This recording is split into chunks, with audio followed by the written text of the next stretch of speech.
দর্শক, চলিত Pakistan super league PSL এ injury থেকে ফিরে প্রথম ম্যাচে ব্যাট হাতে 4 ছক্কার টার্নঅফ দেখালেন লিটন। এদিন মাঠে নেমে 4 ছক্কার টার্নঅফ দিয়ে অবিশ্বাস্য এক ইনিংস খেলেন তিনি। ব্যাট হাতে এদিন রেকর্ড গড়লেন লিটন। করাচি কিংসের হয়ে ব্যাট হাতে এদিন জ্বলে উঠেছিলেন তিনি। লিটনের বিধ্বংসী ব্যাটিংয়ে এদিন সহজে জয়ের দেখা পায় করাচি কিংস। দর্শক, ভিডিওটি না টেনে সম্পূর্ণ দেখার অনুরোধ রইল।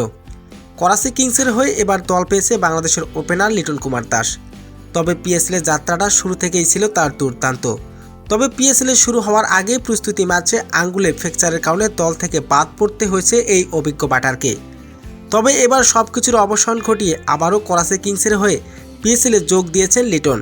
তবে তার দুর্দান্ত পারফরমেন্স থাকায় করাচি কিংসের একাদশের সুযোগ পান লিটন। লাহোর কালান্দার্সের বিপক্ষে এদিন মাঠে নেমে 4 ছক্কার ঝড় তুলেন লিটন।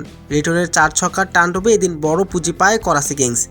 লিটন এদিন মাত্র 35 বলে 80 রানের বিধ্বংসী এক ইনিংস খেলেন।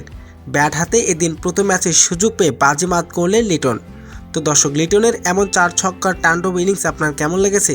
দর্শক, জানিয়ে দিন আপনার মূল্যবান মতামতটি কমেন্ট বক্সে।